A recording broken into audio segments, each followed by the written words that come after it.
You know when you go to the grocery and your kids are begging you for a treat? One of the first things my kids go for is pink milk, also known as strawberry milk. But in our house, it's that dye-free pink milk that's so luscious and frothy and delicious. But here's the trick. It's made with fresh strawberries, milk, and honey in our house. Just those simple 3 ingredients that make something, it's actually full of protein, fruit, and just that little bit of extra sweetness that makes it perfect for breakfast, a snack, after dinner as a special treat, and even on Valentine's Day. When you're looking for a dye-free treat that's perfect, spot on for the holiday.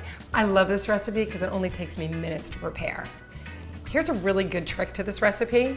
Take your knife and use it just to take off that very center of the strawberry. What's great about that is you're not wasting anything. I can't stand waste. I love to use fresh strawberries when I make pink milk, but you can also use frozen strawberries if you want it to be even faster, and it's perfect in the summertime when it's really hot outside. I mean, I don't even know why people would buy pink milk at the grocery when you can make something like this that's so simple and actually costs less than the kind that you would buy at the market. Here's a little tip. If you're vegan, you could also use almond milk, soy milk, really any kind of milk you like. But my kids like cow's milk for this one. And then for the sweetness, I love honey. You can do as little or as much as you like. Here's another little trick. If you want to boost the nutrition in this, you could add bee pollen for immunity and for more protein.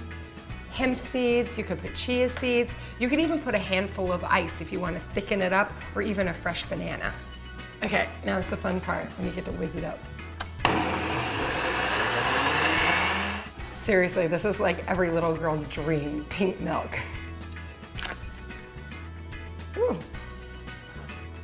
Oh my gosh, talk about frothy. You ready for this? I could call in the kids or just have a little bit of a snack for me. For the full recipe, check out Weelicious.com.